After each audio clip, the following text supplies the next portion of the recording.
नमस्कार, जय हिंद, जय Bharat and welcome to Deaf Talks. This is Adi Achint. आज हम बात करेंगे इंडियन नेवी के बारे में। इंडियन नेवी का एक जो बड़ा प्लान है to build up its navy to a 200 ship navy by 2033 2035 time तक। उसके अंदर क्या कर रहे हैं, क्या हो रहा है एंड कहां पर हम पहुंचे हुए हैं। एंड ऑफ कोर्स इसके बारे में बात करेंगे कि अपॉर्चुनिटीज क्या-क्या रहेंगी और जो हमारे देश में जैसा रहता है, चैलेंजेस क्या-क्या रहेंगे।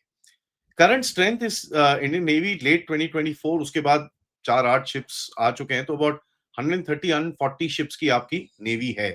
This year itself you commissioned some ships, so 140 ships की आपकी नेवी है, अबाउट 251 एयरक्राफ्ट एंड ये इसको बिल्डअप करने करके 200 शिप्स तक लेके जाने का पूरा आपका प्लान है। There are about 55 60 odd vessels under construction अगर आप देखेंगे। And we also know that new अभी ये जो ऑर्डर्स अभी इस बारे में जो डीएसी आएगा उसके अंदर भी कई नए ऑर्डर्स आ जाएंगे। एयरक्राफ्ट कैरियर्स की बात करें कि आईएनएस विक्रांत तो अभी चल रहा है, इसके बारे में नेक्स्ट जनरेशन के एयरक्राफ्ट कैरियर के बारे में अगर आपने देखा होगा, जो 15 ईयर डिफेंस प्लान अभी जो आया है, मॉडर्नाइजेशन प्लान, उसके अंदर मेंशन किया गया है। एंड उसके अंदर ये भी मेंशन किया गया है कि एक न्यूक्लियर पावर्ड थर्ड कैरियर की बात करी जा रही है। डिस्ट्रॉयर्स में विशाखापट्टनम क्लास P-15B जो है, there are 18 destroyers which are in the pipeline. Nilgiri class जो 17A, there are 7 vessels under build. उसके बाद एक 17B प्रोजेक्ट भी आगे जाएगा। ऑफशोर पेट्रोल वेसल्स के तौर में अगर आप देखेंगे, 11 vessels are getting made right now. Corvettes I think about 16 of them are getting made. And next generation 8 corvettes और बन रही हैं। एम्फीबियस वेसल्स के हिसाब से देखेंगे तो लैंडिंग प्लेटफॉर्म डॉक्स 4 बन रहे हैं, हाई स्पीड क्राफ्ट्स 6 बन रहे हैं। सबमरीन्स में देखेंगे तो 6 एआईपी सब प्रोजेक्ट I-75 जो 75 आए है जर्मनी के साथ जो आपने बनाया था, एंड उसके उसको भी आगे चल रहा है। प्लस इंडियन नेवी के तौर में अगर आप देखेंगे कि सपोर्ट वेसल्स के ऊपर भी काफी काम चल रहा है। The advantage with the navy is कि अपने आप डिजाइन करते हैं ये लोग, they are able to do a lot of the things on their own. And by 2028 navy ने ये बोला है कि भाई हम अपना एक गैस टर्बाइन इंजन भी बनाएंगे for medium classes of ships and we will kind of start powering our own vessels. Navy के पास एक ये बड़ा एडवांटेज है। नाउ इस एडवांटेज का अगर आप देखेंगे कि स्ट्रेटेजिक पॉलिसी और इंडो पैसिफिक विजन के हिसाब से अगर आप देखेंगे कि you can come out with your and you are wanting to and you are at the end of it playing your independent Indo Pacific posture. आप किसी के बलबूते पे नहीं खड़े होते वहां पर, you doing your own thing. अभी देखिए सवाल उठते हैं अबाउट क्वाड, सवाल उठते हैं about various other groupings, and that is why India has always said कि भैया हमारी इंडो पैसिफिक पॉलिसी हमारी अपनी है, and whatever we want to do within that policy हम अपने एरिया को पहले सिक्योर करेंगे before we go on to any other challenge. But US का ऑब्वियसली एक नजरिया रहेगा कि आप चाइना के अगेंस्ट में साउथ चाइना सी में जाके खड़े हो जाइए। हमको जब साउथ चाइना सी में जाना होगा, we will go for our own, you know our own relationships, not for America. That's the difference that we are trying to create. Now यहाँ पर रिसेंटली एक डेवलपमेंट हुई कि मलाक्का स्ट्रेट एमएसपी जिसको बोलते हैं, मलाक्का स्ट्रेट पेट्रोल, जहां पर अंडमान एंड निकोबार आइलैंड्स और मलाक्का स्टेट्स के बीच में एक पेट्रोलिंग ग्रुपिंग के साथ जो पेट्रोल करते हैं, वहां पर सिंगापुर ने भी बैक किया है कि India should join that. And India ने काफी काम करा है to become a regular partner in in that entire aspect. And Malacca straits का यार जियोपॉलिटिकल सिग्निफिकेंस क्या है, इसके बारे में तो मैं आपको क्या क्या ही बोलूं, we spoken about it multiple times. एक इंडियन आर्म फोर्सेस का ये जो मॉडर्नाइजेशन प्लान आया था, 15 साल का जो एक पर्सपेक्टिव रोड मैप इन लोगों ने लगाया है, जहां पर इन लोगों ने nuclear power surface ships and submarines, aircraft carriers, hypersonic missiles, UCAVs, laser weapons, drones, anti drone systems, ये सब चीजों के बारे में बात करी है। A couple of components that obviously need to be worked on is the aviation power of the navy, क्योंकि उससे आपकी obviously legs बढ़ती हैं। तो 26 रफाल्स are coming in, बट जिस तरह से रफाल का और जितना पूरा इंफ्रास्ट्रक्चर भारत में बढ़ रहा है, it does seem like we are looking at a long term relationship with the Dassault people, and let's see कहाँ जाता है। एंड उसके बाद ऑफ कोर्स आपके जो इंडिजिनस प्रोग्राम्स हैं, challenges के बारे में बात करेंगे, they also do exist। And there's not taking away from any of the forces, but navy with regards to design of the ships and the construction में जितना उनका involvement रहता है, they have actually done really well as far as this particular game is concerned। Having said that, challenges तो हैं। Project 75 आए, delays क्यों, stalled because of what, कोई रेड टेप में फंसा हुआ है, कुछ नेगोशिएशन में फंसा हुआ है, कुछ ये चल रहा है, कुछ वो चल रहा है। P-76 submarines feasibility study approve हो गई थी 2025 में। अभी भी टाइमलाइन उसका कोई 6-7 साल का टाइमलाइन है, which is the next generation. वैसे भी हमारा ship building we are slowly coming up to pace as far as the global rate is concerned. अभी हमारा delivery is about 4 to 6 warships a year, which needs to go up to about 8 to 10, तब जाके you are coming to be competitive with the rest of the world. And सबसे बड़ा जो problem है इस देश के अंदर, which is the bureaucratic inertia. And जिस तरह से क्लियरेंसेस, ये contracting, this is just such a pain. And that's why I am really happy that आगे जाके थोड़े बहुत प्राइवेटाइजेशन के ऊपर आप जा रहे हो, but the main consolidators are still the same people in the MOD and this and that who basically take that much more time to do stuff.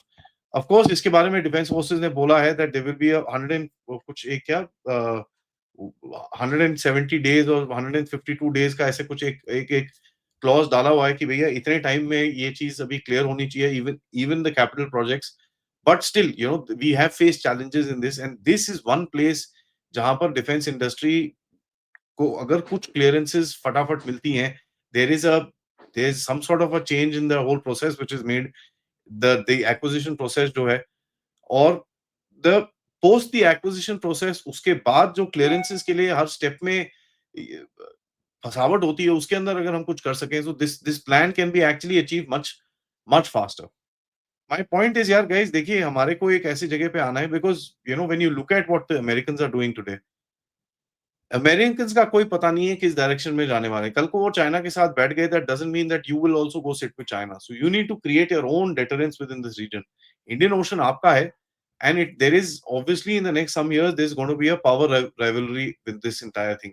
Considering China इस तरह से जिस तरह से डेवलप कर रहा है, अगर वो जाएगा तो अगले 1 डेढ़ डेकेड के अंदर ही will be sitting in your Indian Ocean with some blue water capability. हमको पता है, I am taking into the realistic position. ठीक है, वो पाकिस्तान को आपको ये चीजें देता रहेगा। So it we need to dominate this region, and there is no question about it. Apart from that, not just this region, उसके बाद जैसे जैसे आपका ट्रेड बढ़ेगा, you will also have security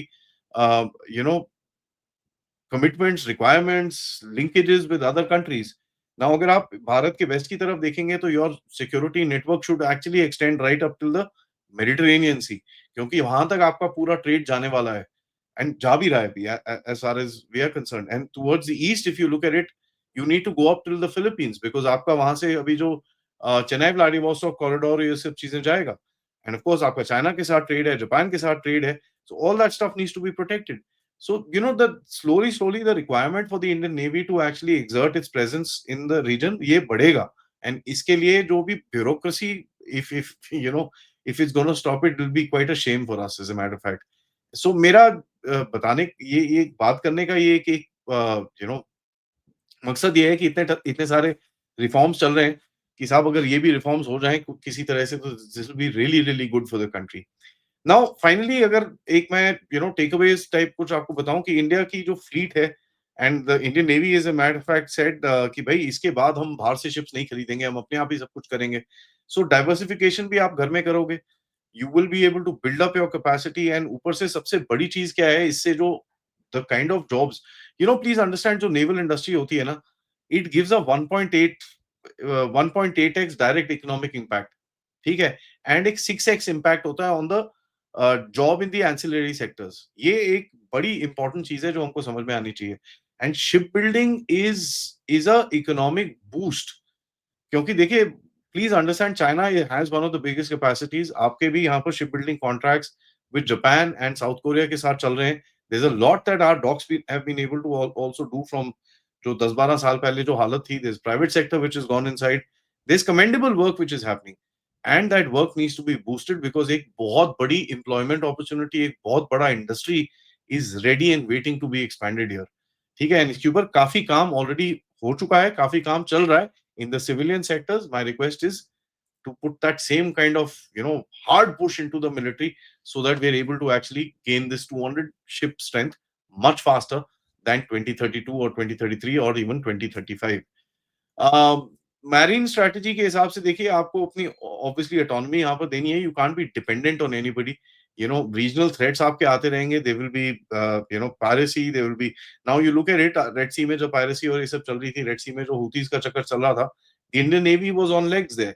Now जो भी कह लीजिए, with 130 140 ships, जब आप 4 5 6 शिप उधर डाल देते हो, तो बाकी शिप्स का आपका जो रोटेशन होता है, जो आपके पॉइंट्स में आपको जाना होता है, उसमें इम्पैक्ट पड़ता है. Everybody is pulling an extra leg. And उसके बाद जो टीम वहां पर गई हुई है, they are, I mean, at the end of it, they are using their systems, they are using this thing.